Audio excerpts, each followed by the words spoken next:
Hey guys, it's Joe and Chuck with the Not Tuning Tuesday, Not Burnout Box, the new weekly live show we're doing, VMP Live. VMP Live, and we're changing up or at least attempting to change up who you see on the show every week. Really, Yeah. whoever has some free time Yeah, and/or is allocated free time to do yes. that. Hey, you're gonna be on this week if that's okay. All right, I'll just Shift move some stuff block around. over. Yep. Yeah, so no more Burnout Box, no more Tuning Tuesday. This is the live stream. Different people every week in theory. And It's kind of just like a conglomeration of the two, really, though. Because we're going to talk tuning stuff. We're going to talk business and industry news, talk a little bit of everything. Yeah, but it's just kind of like you said, just All a conglomerate of it. All together. It's a circle.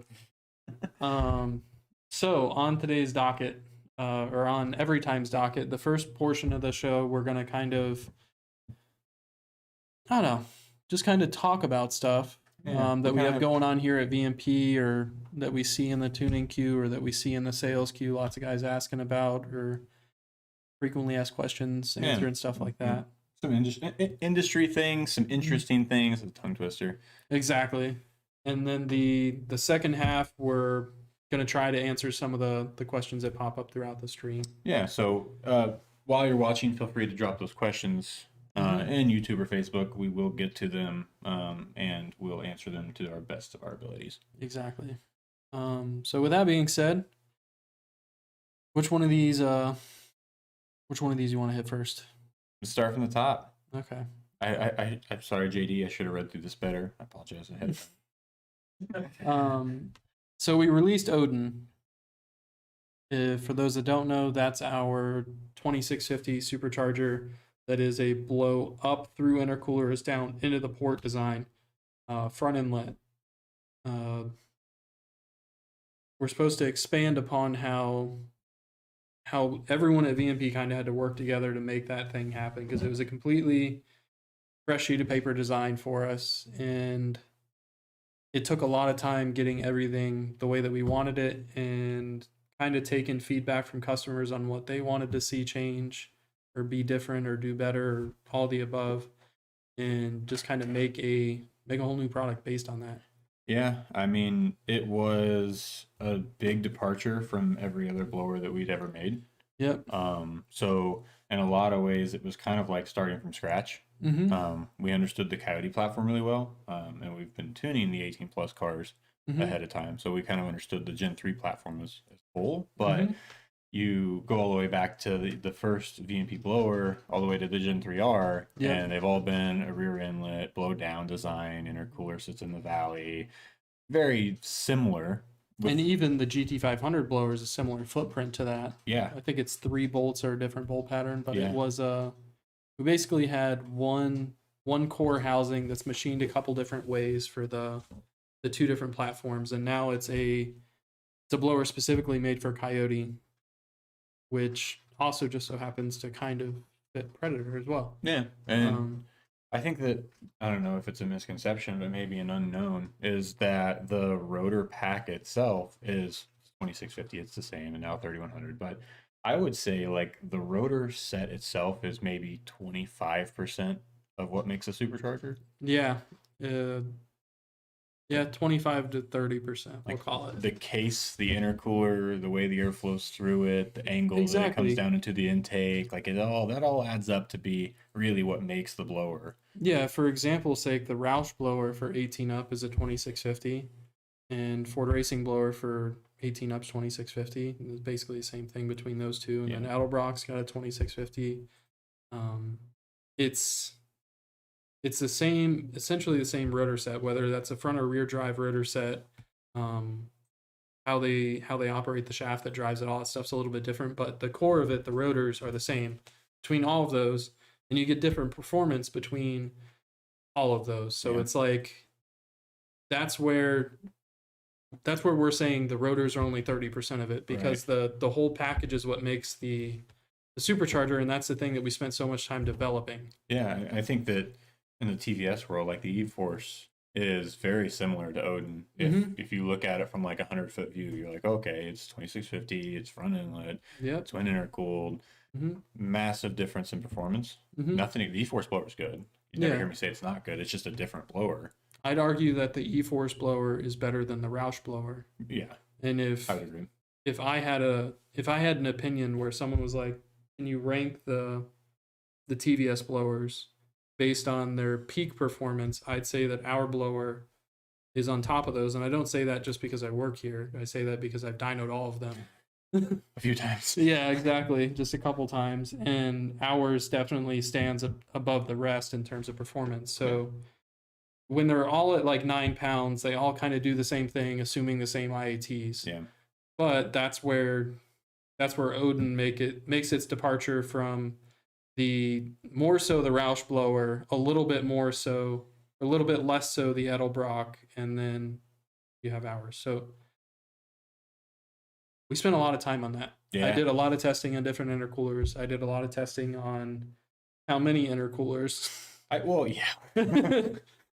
think it's important that people realize we don't like put blinders on because we work here. It's like, oh, VMP, there's no special Kool-Aid you drink when you start working here. Like we're a tuning company, we're a performance shop, we're a supercharger manufacturer, we're a lot of things. And before I started working here, I had a Cobra, and I was in the market looking at different blowers to put on my Cobra. Just so happens, back in those days, I did end up going with a TVS, but it was because that's what fit the bill, not because, oh, I want to work there. Yeah. I mean, the two had nothing to do with each other. I don't think I started working for Justin until like 3 or 4 years after I had the blower on my car. Yeah, so it was like I had my own independent experience with VMP prior to working here. Yeah. Yeah, there's just a lot that goes into it. Like you could speak more to the marketing and sales side than I can of what we were trying to accomplish with Odin Loki as compared with like a rebranding effort. That's why we didn't call it like the Gen 4 or the Gen 5, or we kind of discontinued that whole like terminology because it really was such a departure from what we had been making with a new partner in Magnuson compared to our old partner with Roush, and then a fresh redesign of the blower, and then just kind of like a new stage for the company to really like take off from being a small company in a garage to being what it is here today. 20 employees in a huge facility, and huge, and I say it's all relative, I guess, but compared relative to before, marketing it was a difficult task because, like I said, we wanted to become more known for our blowers and more known for being a legitimate company in the industry or being recognized as such, because we were legitimate before that, but there was a big misconception when we were working with Roush that it was just a Roush blower that was rebranded, and it's like, well, if that's the case, why didn't Roush make it? Yeah. In terms of like, why wasn't Roush selling the same exact thing if it was just a rebranded Roush part? And it wasn't. Same story now. I mean, I think we still get some of those questions like, well, isn't it just they call it the Magnuson blower. It's like, well, okay. Like, we are absolutely partners with Magnuson, but we absolutely did a large part of the design, research and development, test fitting, and still even moving forward with the new stuff that we're working on now is the same way. Yeah. Like, could we do it without Magnuson? No. Yeah. But could they do it without us? Yeah, exactly. Not to the level that we do it, I think. Like, if you're talking a 10, 11 pound kit, yeah, they'd probably be able to do that. But the changes we had to make and the stuff we were testing, I don't think their intent would be to test stuff at that level or to do stuff at that level. Yeah, I get to read some emails where they're like, what was the rotor speed? How many RPMs was that? Yeah, exactly. So on the tuning side of things, the things that I was looking for quantifiables to see what our stuff needed to do. I had already had data on, and by data I mean like horsepower numbers, IATs, how much power it makes at what boost, all that stuff I had already figured out on all the other blowers just through the tuning process. Like, not even like through active R&D of like, oh, we need to test this blower. Just like, hey, customer came in, he's got an Edelbrock blower, can we tune it? Yeah, I'll tune it.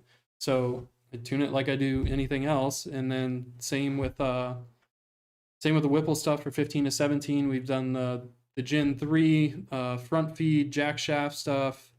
We've done the Gen 5 blow down stuff, and we've done some Gen 4 Whipples on we've done Gen 4 stuff. Yeah. We've kind of done it all, and I took all that information, all those data logs I have, because we save them all. We don't just They don't just get data logged and get thrown away. I have all the logs from all that stuff, and it's named in such a way that I can go back and reference stuff if I need to. So I can see that, all right, we had a 6-second dyno poll, starting IET was this, ending IET was this, power was this, timing was this. And I can use all that data to compare it to what I'm finding when I'm doing research on our blower, on what works with what throttle body, what inlet, what cold air intake, what throttle body, everything. Because we did all of that, but tuning's not nearly as glamorous as a lot of people may think. It's a lot of data acquisition, I will say that, especially when developing the blower stuff. When my computer has to like load your spreadsheets, I'm like, oh. It's like, oh, this is going to be a lot. If you don't like math and data, tuning's not for you. And the funny part is the spreadsheets I share with you guys are the stuff that I've taken all the data I've collected and I condense it down into like bite-sized pieces.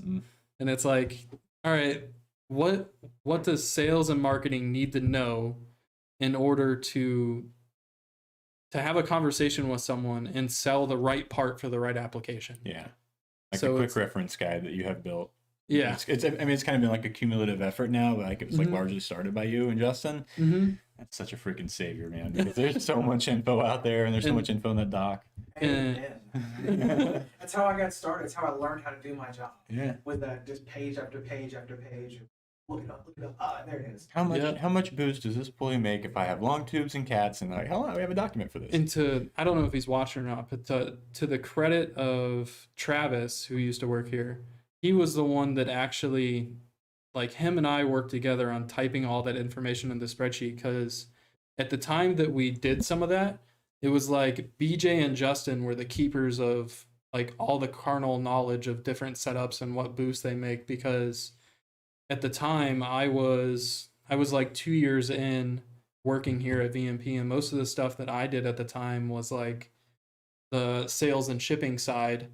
And we'd always have to go to Justin or BJ to get answers on like, all right, what does this pulley do with this boost? What's safe on 93? All that stuff. And then basically right as I started tuning, we brought Travis on, and Travis was like, yo, what pulley works with what boost? Like, we gotta write this stuff down. I'm like, I know I've been saying we gotta write this stuff down. I just haven't had time. So we'd usually stay like a little bit late, or just throughout the day, we'd input stuff into the sheet. And then eventually there was like a working smaller sheet, and then it just kept compounding on that. But where I'm going with that is we do a lot of data collection.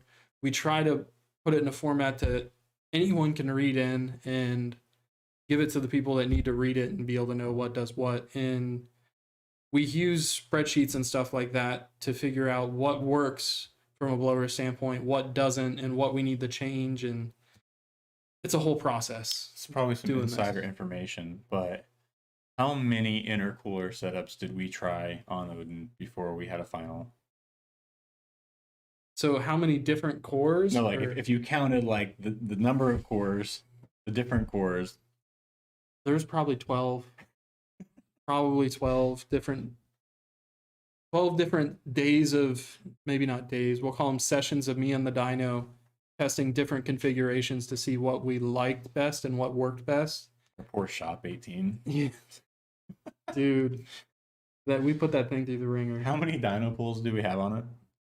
I think it's over 120, something like that. I'd have to go back and open the folder. This isn't my computer. I could tell you if I had mine. But that was just when we were doing the development work on Odin. Yeah. And it's like, that won't live on 93. I can tell you it lives on the dyno. Yeah, we do all sorts of testing like that. I don't know that was meant to be as long of a conversation as it was, but that gives you guys some background in Odin. You can get into the weeds on that one. Yeah, I can go deeper into the weeds, but it's one of those things where just trying to give you guys some insight into the stuff that goes on here. We're not Odin didn't just show up in a box one day and we're like, hey, new supercharger. The people you see on the TV screen here aren't the only ones that work here. There's a lot of behind the scenes stuff that A, gets this show going, and B, just keeps the wheels of the business rolling. Yeah. All the stuff we do. Yeah. Jared's over here like, still my hot. Exactly. So weird car crushes. Yeah, we'll Dude, do this weird is, car this crushes. is such a terrible conversation. For You Joe and I both have a kink about weird car crushes. Joe and I, if you look through like our Facebook Messenger history, is literally just marketplace. Marketplace and like Bring a Trailer and Jalopnik and YouTube videos of cars. The worst ideas of the most terrible cars from the 90s. Like, I don't know why, but I've been looking at like the B5 S4s. Yeah, I'm on and off again on looking at those because it's like, man, it's German. It's super cheap right now because they have all those problems with the timing chains. So good, though. They do. They sound great. Flat And plane crank, then- all-wheel drive, 6-speed manual. And then you're like, Recaros. you look up one image of what the car looks like in service position, and you're like, I don't know. Yeah. I don't know. There's not many cars in a non-service position being worked on where I'm like, ooh, I definitely want to own one of those though either. Yeah, but I mean, the fact that you can't change the turbos without taking the whole front clip off the car. Yeah. Yeah. At that point, it's like long tubes on an S550 though. You gotta drop Cayman brow. Yeah. Well, you don't have to, but you know. So is yours a B5 S4? Is your weird car crush? I really want a Starion. Yeah, Slash I could see that. Conquest. Yeah, Conquest Starion. There's a guy in Oviedo that has two in his driveway. They're both silver. I don't know if one's like a parts car for the other car, if they're both drivers. That but- car always just had like a lot of lore for me, like in high school, like about Mhm. like, oh, they don't even allow it in autocross events. It handles too well. Bruh. Something like I look back and I'm like, wow, I really believed that. But now there's still like the nostalgia of like that would be a cool car to own. Mm-hmm. And then yeah, I hate it. But I look, they're slow. Mm-hmm. For the time they were fast, but they're slow now. They're so Yeah. slow. Like, the strong ones make like 200. 3000 GT VR4 Stealth RT. Yeah, VR4 would be sweet. Just that's like my list of like terrible decisions. Weird car crushes. I like 300ZXs. Yeah, I wanted a 300ZX as my first car. I ended up getting a Jeep Grand Cherokee, but Have you ever sat in the driver's seat of a 300? yeah, They sit like a spaceship. they do. The entire The traffic consoles just, like like surrounds you. yeah, they're cool. I've never owned one. I don't think I ever will, but when I was a kid, that was one of my weird car crushes. Now, I don't know. Ford GT above all else. Not even the new ones. Like I like the new ones, but I've always had a crush on the 0506. I don't think that's a weird one. I think anyone that likes Ford likes that. The only thing I've ever heard about them though is like that don't meet your hero kind of thing. Like Mhm. don't drive one because it'll ruin it. Like they're not comfortable. They're not as good as you'd think. But maybe that's just somebody who was jealous. I don't know. Yeah, haters gonna hate. If you would have bought one 10 years ago, it would have been like a GameStop stock. Yeah, You'd have been exactly. rich. I don't even want to look at that. I think Austin was posting screenshots of that in the group chat earlier. It's like, oh god. We could get way into the weeds with that conversation. All right, So so 300. 300 and a Ford GT. My weird one, I would say, is I'm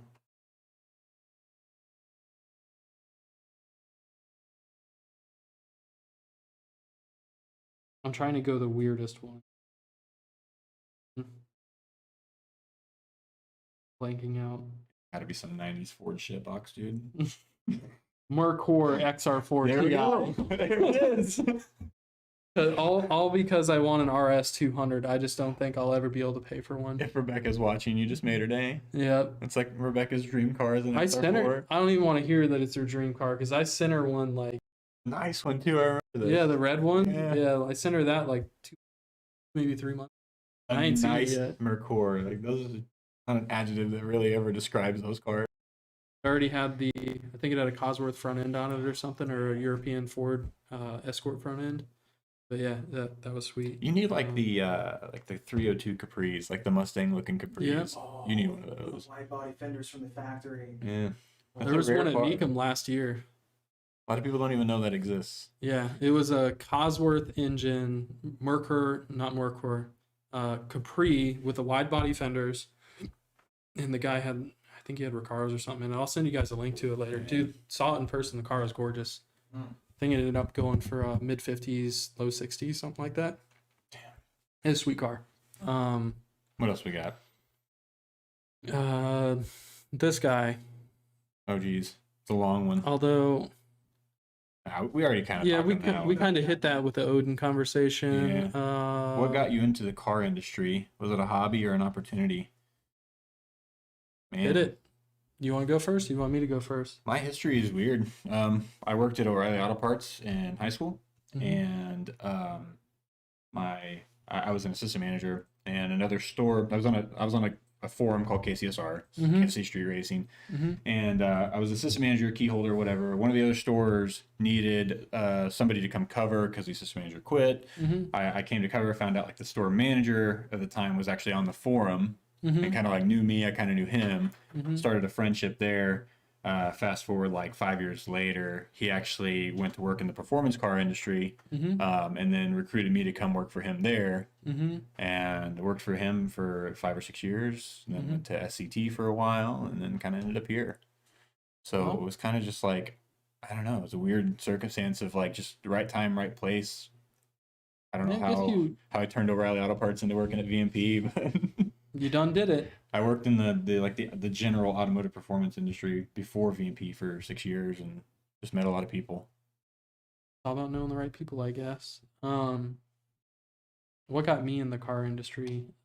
Probably my uncle doing burnouts with me around. I forget what they call it now. There's a car show or meet in Michigan every year. Yeah, they do it on some Woodward Dream Cruise. So me and my family drove up to Michigan to see the other half of my family, and my uncle had it was either late 80s, early 90s Fox body hatchback, and he took me out like as soon as we got there and did a burnout with me in the car, and it was like all about cars ever since then. Yeah, but we did the Woodward Dream Cruise, saw like Vipers back in the day, and I don't know. Then I just wanted to be in with cars. So you just like you went on a cruise, did a burnout, and you're like, you know what, this is dope. I was probably like 8 or 9 years old, but yeah. Damn. I was like, this is awesome. Cars are the best. Sign me up, I'm done. Yeah, exactly. When I was in high school, I wanted to be a mechanical engineer just so I could like do stuff car oriented, like design stuff for cars. And college, like I had trouble staying awake in class. I get bored really easy. Yeah. So at the time I I basically had a job in the automotive industry since I was like 15. At the time it was Discount Tire, like changing tires, doing oil and working on my own stuff. And I started working at Tire Kingdom right out of high school. And that was again, like service repair type stuff, but still working on all my own stuff. And then slowly kind of evolved into me working on my own stuff, evolved into me working on buddies' cars and helping them out with their stuff. And then I had a few customers that were tuning customers of Justin's. I was a tuning customer of Justin's. Justin needed some help with some stuff. I helped him out with it, and then it kind of evolved into a job from there. That's crazy. Yeah. You've been at VMP you're the longest tenured, I think, right? You've been here, what, 7 years? Aside from Justin and Rebecca, I've been here longer than anyone else. Yeah. It's probably almost 6 years now. There he is. There's the man himself. Yeah, exactly. The guy that hired me. That was so long ago. Hi, guys. Oh, hi. Let's keep doing your thing. Okay. Hey, actually, quick question, Joe. Did they ever do a boost test? Did they tell you how they did the boost test on the GT500? They did not tell me what the results were. Okay, cool. I told them how I wanted it tested. Okay. I didn't get results from that. How'd you tell me what it tested? At least 6,000 RPM wide open throttle on the street. Okay, cool. Like a normal person, like yeah. Do a boost test. Essentially, just making sure they didn't whack it wide open throttle at 2,000 RPM and see what boost it was at. Okay, cool. Thank you. No problem. Brief, what do you call it, intermission? Yeah, little emissions testing validation intermission question. The glamorous side of tuning right there. Exactly. And then let's hit some questions and we'll bounce back to this. Yeah, what do we got? I feel like we're talking about ourselves too much here.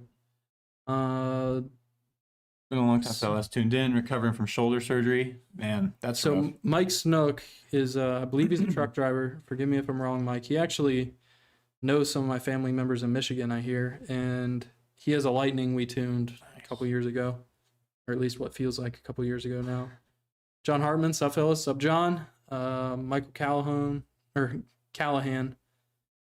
New microphones are a big improvement. We've got Appreciate that beautiful regular cab short bed F-150 of his. Yeah, the white chrome bumper, regular cab short bed. It looks like an 18 to 20 truck. I'm not sure what model year. It's gonna be real fast. So Michael previously had a Boss 302 with one of our blowers on it, and he was, I think, correct me if I'm wrong, Michael, but I think mid 800s wheel, almost 900 wheel a few years ago. That F-150 is gonna be bad. Yeah, it'll be real fast. So MGT92 Cobra, good afternoon. Currently have 56-pound injectors, Trinity 680 tire. Would you recommend bigger injectors if I upgrade to a Gen 3 or GT500? On a GT500. So if you're going to increase boost, probably do something bigger than a 56-pound injector. If you don't increase boost, I kind of consider that a semi-lateral move. The Gen 3 will make a bit more power than Gen 2R boost for boost, but at that point, you're spending a lot of money for a minimal gain.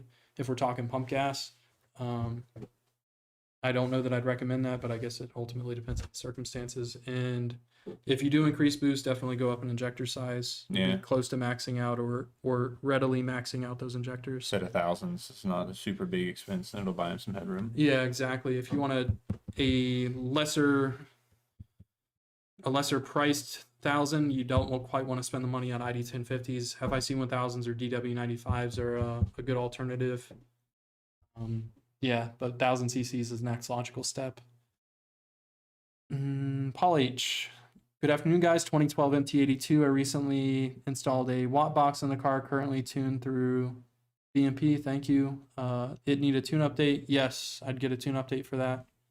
You'll throw misfire codes when you're on the watt box. Boxing. Yeah, exactly. And Does Odin compare to a ProCharger kit? What's the pros and cons to each, if you can tell? Yeah, we can talk about that a little bit. Anytime you go from comparing a PD blower to a centrifugal blower, you're just gonna get like different types of boost at different RPM ranges, and it really just comes down to what you want to do with the car. yeah, so the easiest way to talk about a ProCharger is it's a belt-driven turbo, so it has all the disadvantages of a supercharger and none of the advantages of a turbocharger aside from the compressor housing side. They make boost dependent on engine speed, as our blower does to a certain degree. I'd say to a largely lesser degree, but I don't know, they have their place. There's kits I'd go with besides, where's his comment? ProCharger kit. Yeah. I'd probably go with someone else's kit. I don't like the ProCharger math location. I know they recently changed that in some of the kits. I don't think it's in all the kits yet. But the Paxton 2200 kit's decent. Makes good power. Some of the Vortec kits are decent. But specifically regarding comparing Odin to a ProCharger, they're both going to make similar peak power. The Odin's going to make more torque down low, and therefore more horsepower down low. I'd say the only advantage to the Sentry is maybe that install has the potential to be a little bit shorter and less invasive, but I like to think that the gains you get in torque and horsepower down low outweigh the increased time and difficulty of installing the blower. Not to say that installing Odin's difficult. I'd say that of all the blowers we've ever come out with in terms of ease of install, Odin's probably the easiest one to install.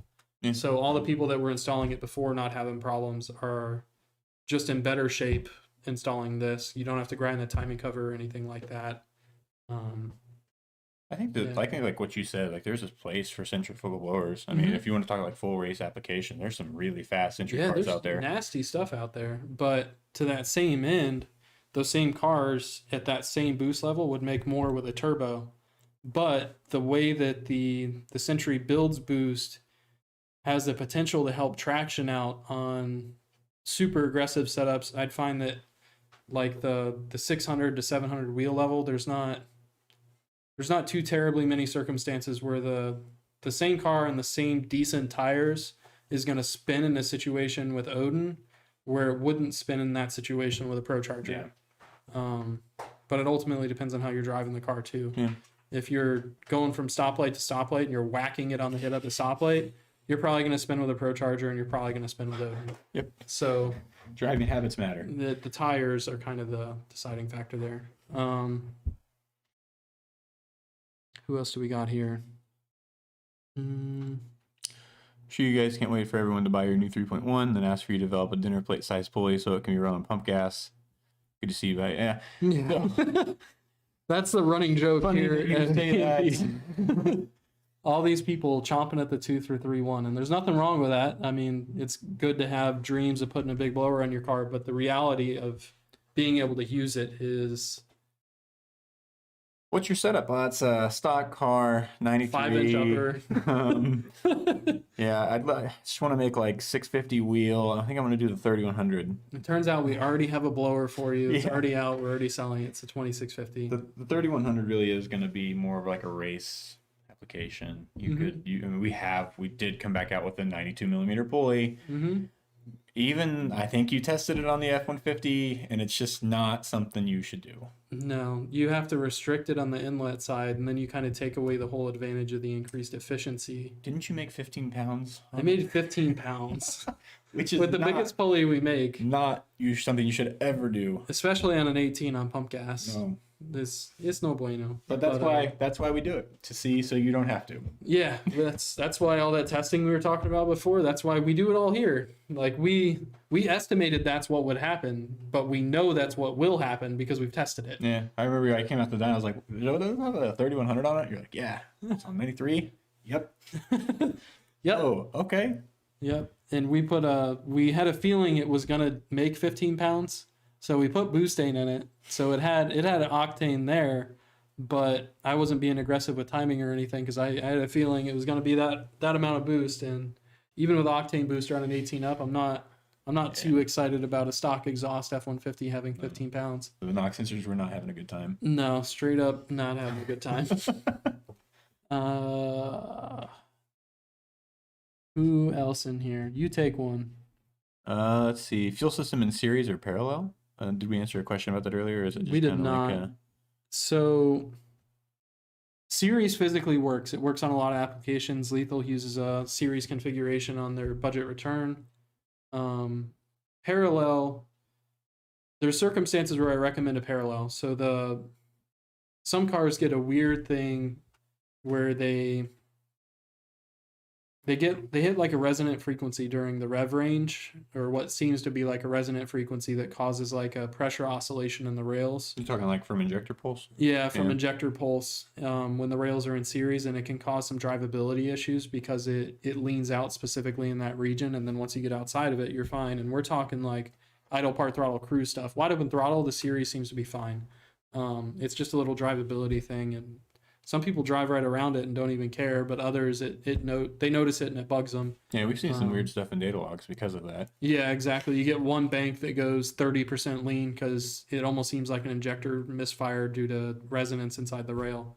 But it isn't something that occurs too often. It occurs very specifically on a certain application, but the fix for it is to go parallel. I'd say in most circumstances you can run a series and be fine.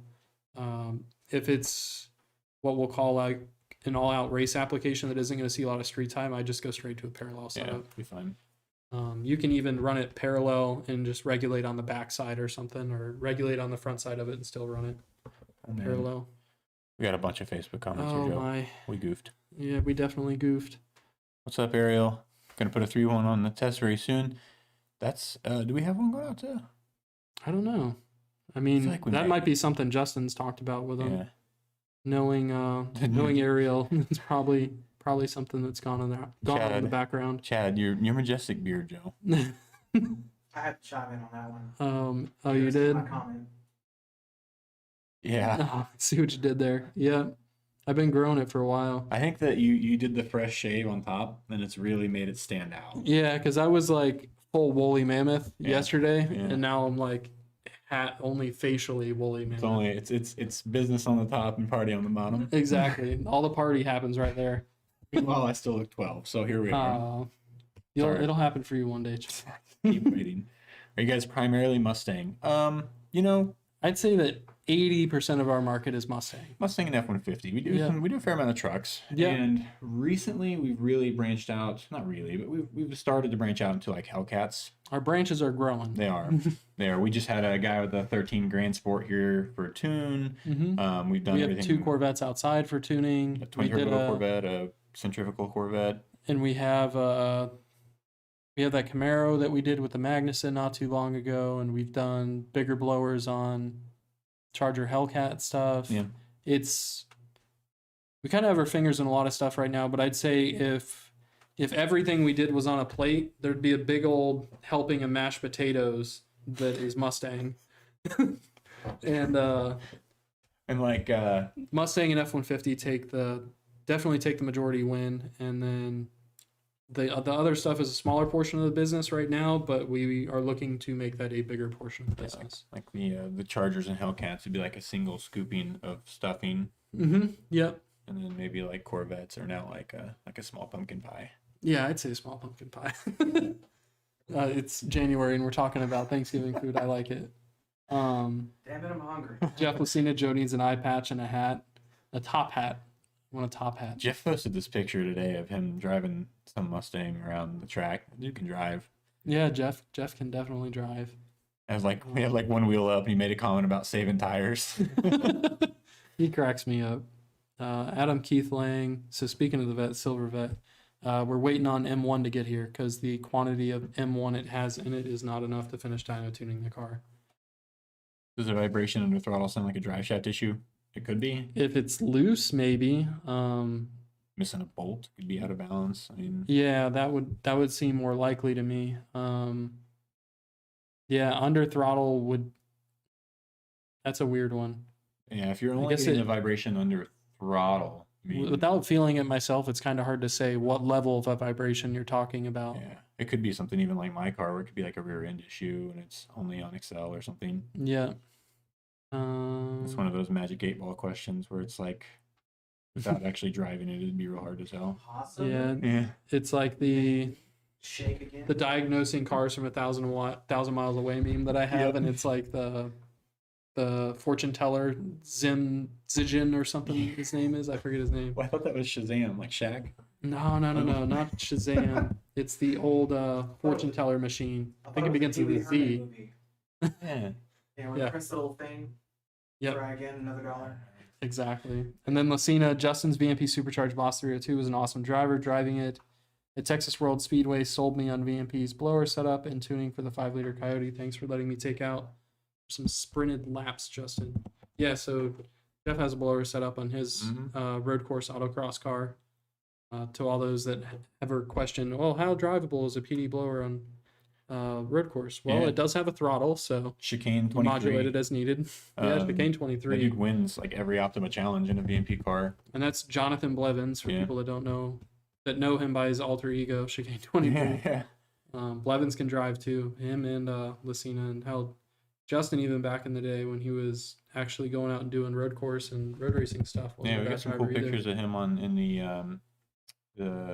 GT350, the Mhm. Avalanche Gray GT350. Is some cool track photos from that. I think thing. we still have with CCWs upstairs. We should probably try and sell those for him. We're like going through all the old parts Yeah. that we have and like selling them to friends and family and stuff. He's like, oh yeah, I got a set of CCWs upstairs. And we're always kind of looking at each other like, wait, what? Yeah, he's got like Hoosier R6s or something on him. It's like it's his old road course setup from the boss. If you want some CCWs, hit us up. Yeah. Do I have to get a new tune if I go from an 82 millimeter pulley to a 66 millimeter or 69 millimeter supercharged pulley? In most circumstances, yes. Unless it's look, a truck, he right? added some details. So I have 4 fuel system, VMP fuel oil, Dynatec Borla exhaust, Manic clutch, Gen 3R, 82 millimeter, 137 millimeter throttle blade. When I go to a 66 or 69 millimeter, do I need to do better head bolts? Yeah, if you So I want- assume we're talking about a Gen 2 car then. It is a Gen 2 car. Okay. Jack Killer has like a 16 or 17 red Okay. Gen 2 car with that. Yeah. So being that you're going to have to change, well, I guess it depends on what blower's on it, but with most of the blowers that we sell, going from an 82 to a 66 or 69, you're going to have to change what octane of fuel you're using. It is a Gen 3R. Unless it's If it's a Gen 3R, he should already be on E85. yeah, if on an 82 millimeter, he's not or on race 83. gas. Yeah, exactly. So to that end, it'd probably be one of those things where we send you a tune update and we tell you to data log. In terms of upgrading to better head bolts, it would not be a bad idea at that level. Frankly, you're already kind of at that edge where having head studs in it is probably a good idea. It's not mandatory. No, I wouldn't say it's mandatory, but if you go to a 66 or 69, yeah, I would not be surprised when it lifts the heads. No. At that boost level, it's a very real possibility. Let's talk about this for just a second, because Fire away. there's like the whole conversation around built motors. I don't feel like we could ever talk about it enough and get people to actually understand it, because a built motor doesn't make the car make more horsepower. No, And especially if we're talking same compression, same cam, same heads. Nope. The build part that we're referring to is usually rods, pistons. If it's cast crank, then it's upgrading to a forged crank. Yep. But when you're just doing a rod piston upgrade, compression the same, like you said, you're not adding any power there. no, my car, built motor, rods, pistons, head studs, whatever, doesn't make any more power than it did with a stock motor. Longevity. Yeah. That's all it adds. Yeah. So if you do a built motor and you do stock compression, you don't port the heads, you don't do anything crazy, do not be surprised when it makes identical power. It's just going to make it for a longer amount of time. Yep. And you could run a 69 millimeter on a Gen 3R on a Gen 2 car, and it may last for years. It may last one pass. Yeah. You don't know until it happens. Yeah. Or it doesn't happen. Yep.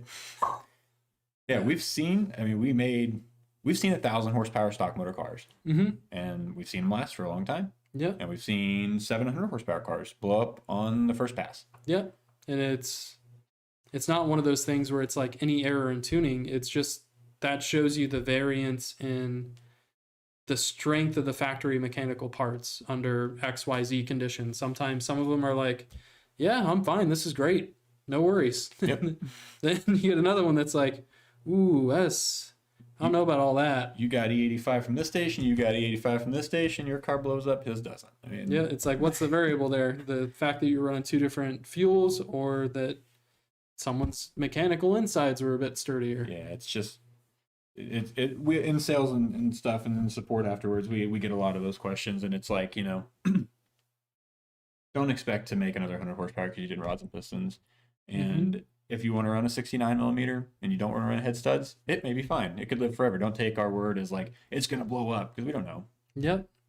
We can be, if we're the ones tuning it and you want to tell us, hey, be generous, or be gentle rather. Yeah. We can do that, but that doesn't mean it's still guaranteed. Yeah, because they blow up stock. Yep. So They absolutely do. I feel like I say that a lot more often than I should have to, but people sometimes need that reality check of like, hey, dude, you're asking me to tell you with beyond a shadow of a doubt that you're not going to have problems. That's the whole reason the warranty exists. Because they blow up stock. Yep. Dude, stuff happens, man. All right, so E85, and then so Cat Killer asked for best ones. ARP. Yeah, that's the only one I'm aware of. Yeah. Would be ARP head studs. I think that's what I'd put in it. I think L&M technically, or is that just like a spec or something? It's probably a private label thing. I don't know if it's through ARP or through another manufacturer, but The ARP studs are good. yeah, ARP 2000s would be what I put in it. Blevins, so the guy that we were talking about earlier chimed in. We have 3 VMP equipped track cars in our shop right now. Our GT500, Kong's Odin GT350R, and John's 2017 GT with Odin. Good to hear. First 15 to 17 car with an Odin, I believe. I think it was the... Or he was close to the first. I think he was like the second or third. I think it was the GT350. I think they were the first GT350 with an Odin. Yeah. And I think that I think it must have been a Justin deal, because I kind of I was talking to Jonathan in the process of it, and I just thought he was putting it on a regular car. And I think along the grapevine I found out I was on a 350, and I was like, hey, we don't know if that works. And he's like, oh, it's already running. Okay, it works. Well, it works then. Then we got Blevins again. Finally got the Oss sensor hooked up on my control pack. Time to tune the torque management, Joe. So for those that don't know, an Oss is an output shaft speed sensor, aka drive shaft speed, on usually on the back of a manual transmission or an auto transmission. And it's in some applications used to determine vehicle speed. In other applications, it's used to determine gear ratio across the trans for different torque calculations. And he says it's time to tune torque management, so maybe he's looking to play with torque by gear. if that's what he's referring to. Oh, Crossplane crank in the GT350R. Yeah, so the GT350R that has the Odin on it does have a built motor. yeah. No more and flat it's plane. Crossplane crank, Yeah. not flat plane. I think we'll hit these last 2 or 3 things here. We'll bounce over to YouTube real Make sure quick. there's nothing on fire. So Mike Snook, been 3 years since last tune update. Glad to hear the truck's running well, Mike.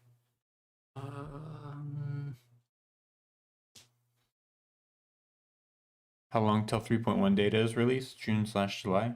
Yeah, I don't know when it'll be released, but at some point in time, you guys will see it. Yeah, I mean, we made we're still in the horsepower with process. it. We've made probably we've had it on like 7 or 8 cars now on different applications or something like that. Probably 5 or closer 6. to 7. Yeah. Maybe 5 or 6. But yeah, we're still in the testing phase, so we will release the data when we feel we're at the final iteration of what we're happy with. Goes back to the beginning of this whole show where we're talking about Odin. It's not like the 3.1 rotor pack is here. It's done. Yeah, it was one of those things where we got it and all right, test this. All right, cool. Change that, test this. Change that, test this. Change that, test this. We're not actively trying to make it a thing where we release the product and then through customer testing find out that this works better. Oh, so we should change it. No, we're not trying to do that. We're trying to make it to where we've tested everything that we can think of, changing this, changing that, and get to the product that has the least amount of compromise and the best performance. Yeah, before we release it to you guys. We'll change an intercooler 5 times and we have pick up 5 horsepower, but it's like, hey, that's 5 horsepower we didn't have before. This is the one now, you know? And we try to make it to where we're moving one variable at a time so that we can both track how that variable increases power, but also to see how it gets along with the other stuff that's already in the setup. Every like you leave on a VMP page helps us pay for the one stock engine that we're eventually going to blow up. Yeah. In the application that we're currently doing the most testing, it's a very expensive engine, and it has not blown up yet. Damn it, man. But we appreciate if you guys can like, share, and subscribe. We try to bring you guys content relevant to, frankly, your searches, but in this case specifically to late model Fords, and some of the other platforms we delve into. And Go ahead. Whether you support us on the socials or via buying stuff from us as a thank you or as a need basis thing, just try and keep doing that, guys, because that helps pay for all the testing that we do to try and give you guys the best product possible. Yeah, it's not cheap. No, it's not. It's not. We have like a full inventory of, now defunct R&D parts that we can't sell to customers because it's been used, and it's stuff that we just found out didn't even really work that well, or worked but didn't quite work as well as this other thing. So we went with the other thing for final production type stuff. I think it's funny how much stuff we try that people that never gets released to the public. We can talk about this one now because I think it was something fun we tried. Do you remember the spacer for the intercooler on the GT500? Yeah. We had this theory that we could space 3 the or 4 of intercooler. them. Yeah. And we put the first one in, made the IITs way worse. And we were just like, you know what? We tried. Yeah. It was an idea. Didn't work. We tried it. On to the next. And Dan? Yeah, there's a lot of testing that happens here. So when you guys call in and one of the sales guys is like, yeah, they're on the dyno. Chances are we're probably on the dyno. Yeah. Let's wrap it up with the last one here. I think it's fun. Simple either or. Would you rather have a fast turd or a clean show car, and why? Has the industry in doing this all day, every day affected that? So you go first. I feel like you already know my answer. Oh, I do. I want a clean, slow car. Yep. I want a Lotus Evora. Everyone here knows it. Yeah, and the argument can be made that that's not a slow car, but in comparison to what you're doing, own. Yeah, exactly. I own an 1100 horsepower 2019 GT, and I love my Mustang. Don't get me wrong. And for what it does, it is one of the best at what it does. It's one of the fastest Gen 3 Coyotes on the planet. But I don't know. For what you actually do with a car on the weekend, you can't do anything with that car on the street. No.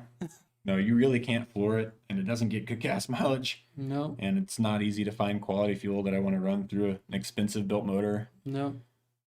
Yeah, Especially in some, but it's also not a shit box. I don't know. So. yeah, in some cities and states, it's easy to find E85 that's of decent quality. In Florida, it's not hard to find. It's spread out. Yeah. It's like trying to find something that would be convenient on your drive to go wherever the hell you're going. Yeah. And not have a concern of like, oh, am I going to run out of E85? What about you, Joe? I'm kind of the same mentality, except in a different sense. So for my daily, I kind of just, I don't know, you've seen the Escort. For my drive to work, it's like 35 miles a day, one way. So for that drive, I don't want to rack up miles on a clean, slow car. Yeah. And so the clean, slow car to me is like an E63S AMG. Oh, yeah. You know, clean, not slow. Yeah. But like if we're going like down the route of like, It's not like a single digit car though. no, and it's not like an LS swapped notchback that's put together with sheet metal screws. Yeah. That's what I'd consider the fast turd. Yeah. And the clean slow car thing is like, would you rather have like a nice reliable daily or like a super fast turd? I just like And, had like, this revelation how broken we are, Joe. We're We really are broken. referring to E63 AMGs and Avoras as slow cars. And that's Sure. what we'd prefer as a daily. Yeah. I've done the whole Cobra 03 Cobra thing as a daily. Well, that's where the second half of that question come from. Has the industry ruined you. Oh, I Yeah, didn't even think yeah. about that. Yeah, it has. It's Yeah. it's so bad before I started working at VMP. I remember when Something you made- first started, I went up there and I'd make 600 wheel with the car, and you're like, holy crap! Dude, 600 wheel, no freaking way, dude. That's sick. It's a thing's got to be a missile. And I And remember I drove a like a 700 horsepower car here the other day, and I got out and I was like, that's not slow. I'm broken. This is Yeah, bad. we're all broken. We're all jaded. I remember when I'd hear the dyno going, and like now I can tell you, like I can hear a dyno pull, and I could probably get within 50 wheel of what it just made Yep. just by the sound it makes. And if we tell you the setup, Yeah, if we yeah. tell you it's like an Odin with this, and that, you're like, oh, I probably made about that. And it's like, yeah. Oh yeah, okay. if it's one of our products, I can get within Yeah. like unless something's broken, I can get Yeah. within like 20 or 30 most of the time. Exactly. But now it's like it takes 1,000 wheel to get me out of my office chair. You're like, you hear that 3 or 4 second pull on the non-loaded dyno, you're like, what's out there? When you were making pulls on Snowbird with the 3100 on it, I was like, Yeah. oh, That's spicy. that sounded spicy. That and the way the freaking DCT shifts on the dyno is like a It's freaking orchestra. It's so pretty. It's musical, that's for sure. I guess with that, we're coming up on time. Do you want to hit 1 or 2 more of these YouTube guys and then Yeah. get out of here? Yeah, we can do that. There was one here that I saw. I'd like to answer for the guy, or at least mention. So, Sinspot. Joe, I know you said you get a lot of the same questions, but just wanted to let you know you helped me out on a question I asked on a video. What you suggested worked, and my fuel gauge works. So, at the end of the day, that's my goal by doing these videos for you guys, at least when we were doing the Tuning Tuesday stuff, is to answer questions that you have or give you information that you can use in the future to answer your own questions. Not that I want to become obsolete to you, but I'd rather you be educated, because there's a lot of internet forums / Facebook forums these days where a lot of bad information gets passed around. Yeah. I'd rather you go there with a toolbox full of the right answers instead of spewing the wrong stuff and getting people misinformed and people getting bad information and stuff. Yeah. But yeah, this is just kind of an outlet for what I view as being good information for newer Coyote F-150 stuff, at least based on the experiences I've had. So yeah, I'm glad that it ended up helping you. I think you had a GT500 with the fuel system issue, if I recall correctly. And What is Timothy saying here? I'm looking at getting the Loki for my 19 A10. Currently running a Cobra Jet setup with the 69 throttle body. What all would be needed to run the 69 versus stock throttle body? So we have to make the argument. Should we do it? Which one? The pump gas argument on an 18 up car, and how the low key versus Odin on pump gas, because that comes up so much, and there's so many people that, based on the data I have, they buy a product that they can grow into really nicely, but that same product is pretty aggressive for pump gas. Yeah. Being the Odin stuff. So Odin, great power potential. You already have the good throttle weight, you have the good cold air. The problem is you're running 12 pounds on pump gas. Yep.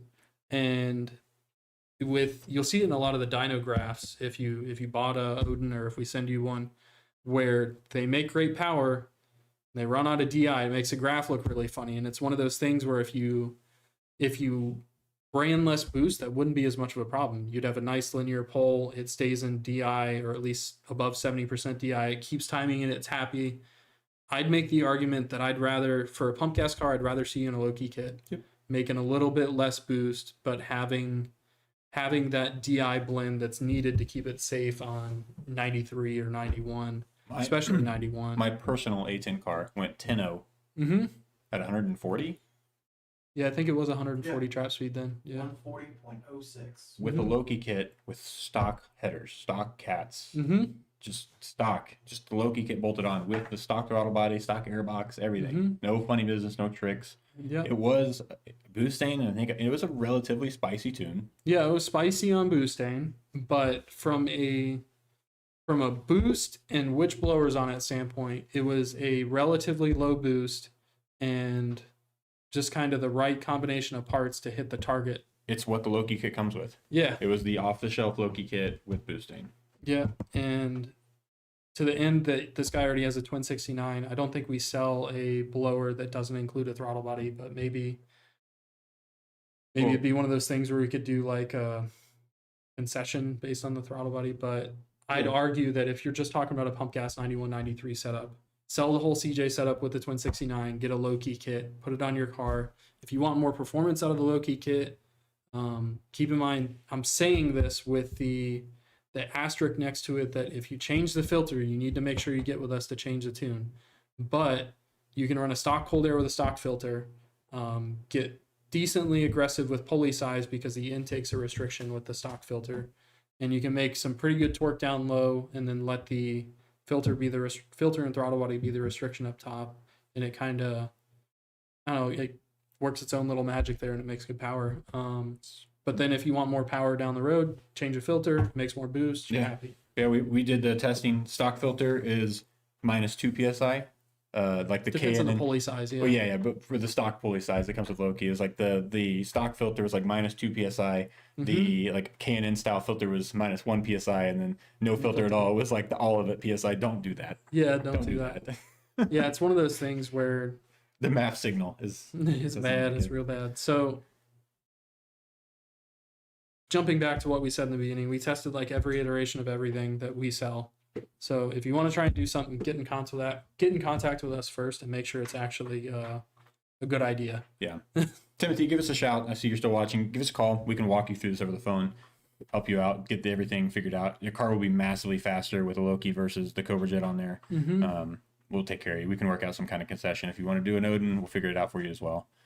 Let's rapid fire through these, Joe, real quick. Israel, Odin or Gen 3, if they're a difference on a bone stock street driven 13 Boss 2, that's going to be pretty much your preference on looks. They're both boost for boost, they're going to make similar power. Yeah, you're not going to see the Odin will have slightly better IATs, but if you're running relatively low boost, 10 to 12 psi, you're probably not even going to notice those. Yeah, just going to be your preference on if you like the way the traditional rear inlet looks versus if you like the way the new front inlet looks. Choice is yours. And I will say the advantage to Odin being the install is a little bit easier, being that you don't have to grind for Fiat bracket stuff. Unless the newer Gen 3R stuff. Gen 3R is also no grind. Okay. Yeah. Well, that works then. Yep. Looking to get a Gen 3R on my 16 GT. Only concern is mileage on the car. What is the highest mileage numbers you've seen with boost? So GT 500s or 5 liters? Because I have 180,000 mile GT 500s that make like 650, 680 wheel. Yeah. Coyotes, I've seen like 140,000 mile. I don't know if that's the highest one we have. That's the highest high mileage, what we'll call highest mileage one I've had on the dyno. Compression test, leak down test, see if the motor's healthy. If it's healthy, probably is fine. Again, we can't shake the magic 8 ball and tell you for sure. Gen 2 Coyotes are relatively strong motors. like I said, it's probably fine. How long would the motor last? It's just broken in all nice and right. Yeah, As the long rings as- are set. To me, as long as that thing was taken care of, I wouldn't have any concerns about putting a blower on at 98,000 miles. I would say that it's not a bad idea to do your due diligence and make sure that it's healthy at the start of it. Kind of like Chuck said, by doing a compression leak down, just looking at the plugs, making sure everything looks good, and throw the blower on it. Yeah. Have you ever seen a bill blow up in that dyno? Never anything catastrophic. Yeah, I've never done a like rod through the side of the block on a dyno. Yeah. I've done We've hurt some ringlands and stuff like that. I've done the whole ringland thing, but that was on something that I have a very strongly evidence supported suspicion that it was already hurt. It just got hurt worse before the ringland let go. But like our shop 18 eventually had ringland issues, but it's not like it was like boom, smoke out of the exhaust. It was like, hey, let's test this thing. Oh yeah, it's down a little bit on the cylinder. Okay. Yeah.